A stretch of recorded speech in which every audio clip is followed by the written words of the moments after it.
Boshlang'ich ta'lim o'qituvchisining kompetentligining nazariy va metodologik asoslari. Reja. Boshlang'ich ta'lim o'qituvchisi kompetentligining nazariy asoslari. Boshlang'ich ta'lim o'qituvchisi kompetentligining metodologik asoslari. Boshlang'ich ta'lim o'qituvchisi kompetentligini oshirish usullari. Nazariy asoslar pedagogik kompetentlik. Pedagogik kompetentlik o'qituvchining ta'lim jarayonida samarali faoliyat yuritishi uchun zarur bo'lgan bilim, ko'nikma va malakalarning yig'indisidir. Bu kompetentlik o'qituvchining o'quvchilarga ta'lim berishdagi muvaffaqiyatini ta'minlaydi va pedagogik jarayonlarni yanada samarali qilishga yordam beradi. Pedagogik va psixologik bilimlar o'qituvchining o'quvchilarning ehtiyojlarini tushunishiga va ularga mos ta'lim berishiga yordam beradi. Nazariy bilimlarni amaliyot bilan bog'lash esa o'qituvchining o'z tajribasini oshirishga va ta'lim jarayonini yanada samarali qilishga imkon beradi. Pedagogik kompetentlikning rivojlantirish. Bu 3 bosqichda amalga oshiriladi. Birinchisi, o'qituvchilarni tayyorlashda amaliy tajriba va nazariy bilimlarni birlashtirish muhimdir. Ikkinchisi, o'qituvchilarning emotsional intellekt o'quvchilar bilan yaxshi aloqalar o'rnatishiga yordam beradi. Uchinchisi, o'quvchilar bilan emotsional aloqani mustahkamlash, ularning o'qish motivatsiyasini oshiradi. Metodologik asoslar. O'qituvchilarni tayyorlashda metodologik asoslar muhim ahamiyatga ega. Ular o'qituvchilarning kompetentligini oshirishga yordam beradi, bu esa ta'lim sifatini yaxshilaydi. Metodologik asoslar o'qituvchilarga zamonaviy pedagogik yondashuvlarni qo'llash imkonini beradi. Pedagogik nazariyalar, masalan, konstruktivizm va xulq-atbor nazariyasi o'qituvchilarga o'quv jarayonini samarali tashkil etishda yordam beradi.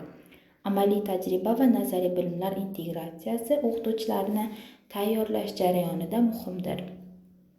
Zamonaviy texnologiyalar o'qituvchilarni tayyorlashda muhim rol o'ynaydi. Amaliy tajriba va nazariy bilimlar. O'qituvchilarning amaliy tajribasi ta'lim jarayonida muhim rol o'ynaydi. Bu o'quvchilar bilan samarali aloqalar o'rnatishga yordam beradi. Nazariy bilimlar o'qituvchilarga ta'lim metodologiyalarini tushunish va amaliyotda qo'llash imkonini beradi. Bu esa pedagogik ko'nikmalarni oshiradi. O'qituvchilarning emotsional intellekti o'quvchilar bilan mustahkam aloqalar o'rnatish uchun zarur. Bu motivatsiyani oshiradi va muvaffaqiyatga yordam beradi.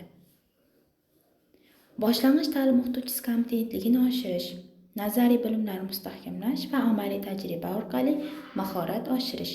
Nazariy bilimlar o'qituvchilarning pedagogik faoliyatida muhim rol o'ynaydi.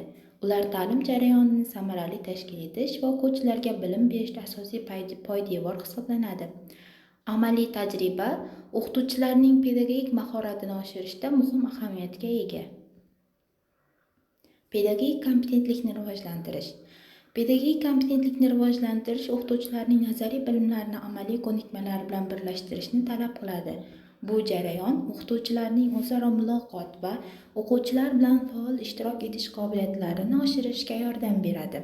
O'qituvchilar o'z bilimlarini amaliyotda qo'llash orqali o'quvchilarning o'z-o'zini anglash va mustaqil fikrlash ko'nikmalarini rivojlantiradilar. Faol muloqot va ishtirok o'qituvchilar va o'quvchilar o'rtasida ishonchli munosabatlarni o'rnatadi. O'quvchilar o'z fikrlarini erkin ifoda etishlari va o'zaro fikr almashishlari uchun imkoniyat yaratish muhimdir. Bosqichma-bosqich ko'nikmalarni egallash usullari esa o'quvchilarga murakkab mavzularni osonroq tushunishga yordam beradi. Bu esa ularning ta'lim jarayonida muvaffaqiyatga erishishlariga olib keladi.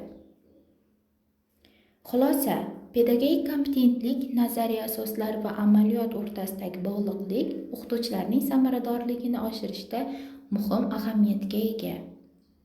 O'qituvchilar o'z bilimlarini amaliyotda qo'llash orqali o'quvchilarga yanada samarali ta'lim bera oladilar. O'qituvchilarning emotsional intellekti o'quvchilar bilan aloqani mustahkamlashda muhim rol o'ynaydi.